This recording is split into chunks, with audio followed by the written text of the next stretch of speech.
भूतिया दूल्हा। एक गांव में मंजू नाम की लड़की अपनी माँ सीमा और पिता दीनू के साथ रहा करती थी। मंजू का पढ़ाई लिखाई और घर के काम में मन नहीं लगता था। वो बस सारा दिन अपनी सहेलियों के साथ गांव घूमती और मटर गश्ती किया करती थी, जिस कारण मंजू के माता पिता को उसके भविष्य की चिंता सताने लगी थी।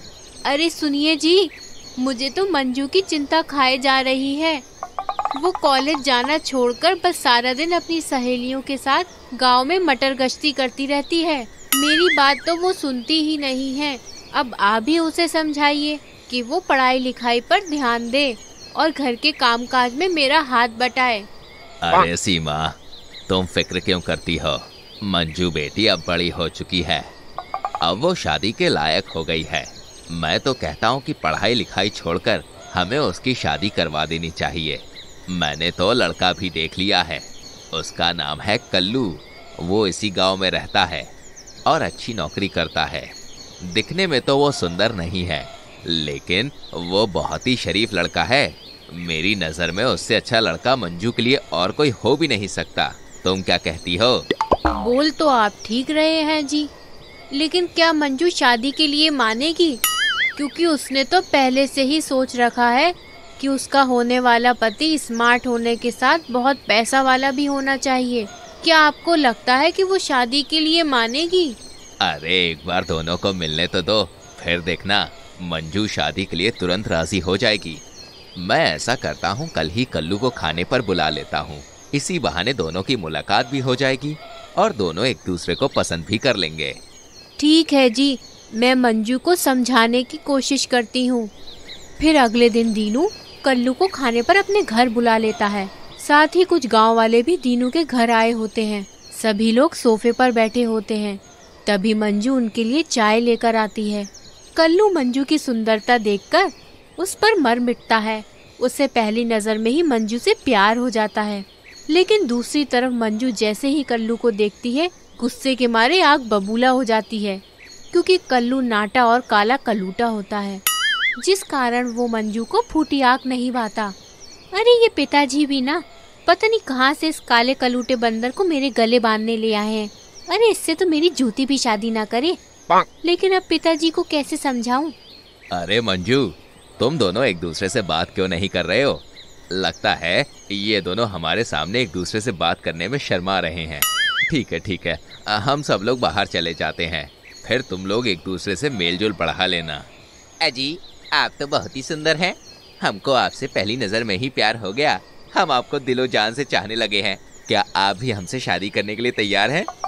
ये सुनकर मंजू कल्लू पर भड़क उठती है। अरे चुप कर, तूने सोच भी कैसे लिया कि मेरे जैसी सुंदर लड़की तेरे जैसे काले कलूटे बंदर से शादी करेगी?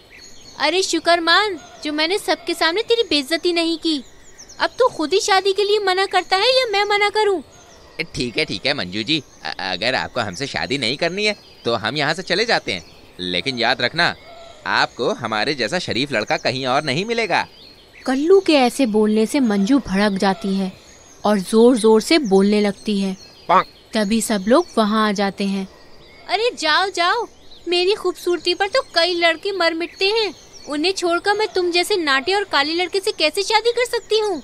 मंजू की बात सुनकर सभी लोग कल्लू पर हंसने लगते हैं। कल्लू ये बर्दाश्त नहीं कर पाता, क्योंकि उसे काफी लड़कियों ने शादी करने से मना कर दिया था, लेकिन किसी ने ऐसी उसकी बेइज्जती नहीं की थी और वो दुखी होकर वहाँ से चला जाता है।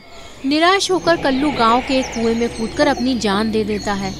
फिर कुछ दिन बाद मंजू अपनी सहेली सुमन के साथ घूमने जा रही होती है। तभी उसे गांव के कुएं के पास एक लड़का खड़ा हुआ दिखता है, जो मंजू को ही देख रहा होता है। लड़का दिखने में बहुत ही गोरा चिट्टा और स्मार्ट दिख रहा होता है। मंजू उसे देखते ही उस पर मोहित हो जाती है। अरे सुमन, देख तो कितना स्मार्ट लड़का है, क्या पर्सनैलिटी है उसकी, और देख वो तो मुझे ही घूरे जा रहा है। अरे नहीं मंजू, वो तुझे नहीं मुझे देख रहा है। अच्छा ऐसी बात है तो चलकर उसी से पूछ लेते हैं कि वो हम दोनों में से किसे देख रहा है। ये कहकर दोनों लड़के के पास जाती हैं। अजी आप इस तरह से हमारी तरफ क्यों देख रहे थे? क्या आपको हमसे कोई काम है? जी मेरा नाम रामू है। मैं तो यहाँ कुएं से पानी लेने के लिए आया था, लेकिन जैसे ही मैंने आपको देखा बस देखता ही रह गया। वैसे नाम क्या है आपका? ये सुनते ही मंजू के मन में लड्डू फूटने लगते हैं। जी मेरा नाम मंजू है।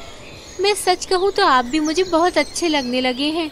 क्या आप मुझसे दोस्ती करेंगे? हाँ हाँ, क्यों नहीं। आज से हम दोनों दोस्त हुए। देखिए अभी मुझे कहीं जाना है, कल मैं आपको यहीं मिलूंगा।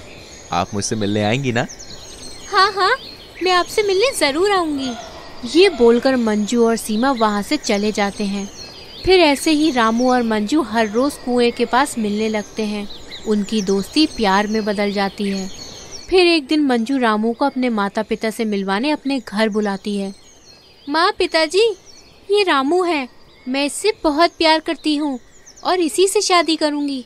अरे मंजू बेटी, रामू क्या करता है और इसका परिवार कैसा है, ये जाने बिना हम तुम्हारी शादी कैसे करवा सकते हैं इससे? पिताजी, रामू का इस दुनिया में कोई नहीं है और वो शादी के बाद घर जमाई बनकर यहीं रहेगा। अरे सुनिए जी, मुझे मंजू की बात सही लग रही है। अगर रामू घर जमाई बनकर रहेगा तो हमारे दबाव में रहेगा और मंजू भी हमसे दूर नहीं रहेगी। मैं तो कहती हूँ इन दोनों की शादी करवा ही दीजिए। सीमा और दीनू मंजू और रामू का रिश्ता मंजूर कर लेते हैं और उन दोनों की शादी करा देते हैं। फिर शादी की रात मंजू अपने कमरे में बेड पर बैठी होती है। अरे ये क्या, पता नहीं ये रामू कितना इंतजार करवाएगा। कितनी देर से मैं यहाँ बैठी उसका इंतजार कर रही हूँ और वो है कि आने का नाम ही नहीं ले रहा। आने दो उसे, अच्छा सबक सिखाऊंगी। थोड़ी देर बाद रामू कमरे में आता है। अंदर आकर रामू पास में रखी एक कुर्सी पर बैठ जाता है। अजी वहाँ कहाँ बैठ गए? मैं कब से आपका इंतजार कर रही हूँ। चलिए अब लड़कियों की तरह शर्माना छोड़िए और जल्दी से मेरे पास आ जाइए। मंजू रामू को बुलाती है पर रामू मंजू की बातों का कोई जवाब नहीं देता। अरे रामू, तुम्हें सुनाई नहीं दे रहा क्या? मैं कब से तुम्हें बुला रही हूँ। देखो जल्दी से यहाँ आ जाओ वरना मैं तुमसे रूठ जाऊंगी। रामू मंजू की बातों का कोई जवाब नहीं देता। मंजू इस बात से परेशान हो जाती है। तभी रामू कुर्सी पर बैठा जोर जोर से हंसने लगता है और देखते ही देखते रामू कल्लू के रूप में आ जाता है। कल्लू को देखकर मंजू की सिट्टी पिट्टी गुल हो जाती है। हाय दैया, मर गई रे। अरे ये रामू अचानक कल्लू कैसे बन गया? लगता है ये कोई भूत है। मैं भूत हूँ, कल्लू का भूत। मैं तो तुमसे बहुत प्यार करता था लेकिन तुमने मुझे सबके सामने शर्मिंदा कर दिया। ये बात मुझसे बर्दाश्त नहीं हुई इसलिए मैंने खुदकुशी कर ली। अब मैं भूत बन चुका हूँ और तुमने मुझसे शादी कर ली है। अब मैं जिंदगी भर तुम्हारे साथ रहूंगा। ये सुनकर मंजू घबरा जाती है और बचाओ बचाओ चिल्लाती हुई बाहर भागती है। बचाओ बचाओ। अरे मंजू क्या हुआ, कहाँ भागे जा रही हो? पिताजी मुझे बचा लीजिए। मैंने जिससे शादी की है वो रामू नहीं बल्कि कल्लू का भूत है। अरे मंजू ये तुम क्या कह रही हो? रामू भूत कैसे हो सकता है? मुझे तो लगता है वो भूत बनकर तुम्हें डरा रहा होगा। सीमा ये बोल ही रही होती है तभी कल्लू का भूत वहाँ आ जाता है। उसे देखकर सभी लोग डर जाते हैं। अरे मंजू तो सच बोल रही थी, ये तो सच में कल्लू का भूत है। माँ पिताजी मंजू को मेरे हवाले कर दीजिए और आप लोग यहाँ से चले जाइए वरना मैं किसी को जिंदा नहीं छोड़ूंगा। अब से मंजू मेरी पत्नी है, वो मेरे साथ रहेगी। कल्लू मुझे माफ कर दो। मुझे अपनी सुंदरता पर ज्यादा घमंड हो गया था। मुझे तुम्हारे कालेपन का मजाक नहीं उड़ाना चाहिए था। मैं तुम्हारे साथ रहने के लिए तैयार हूँ। तुम मेरे माता पिता को कुछ मत करना, मैं तुमसे विनती करती हूँ। मंजू को ऐसे विनती करते देख कल्लू को उस पर दया आ जाती है। मंजू मैं तुमसे प्यार करता हूँ, मैं तुम्हें दुखी नहीं देख सकता।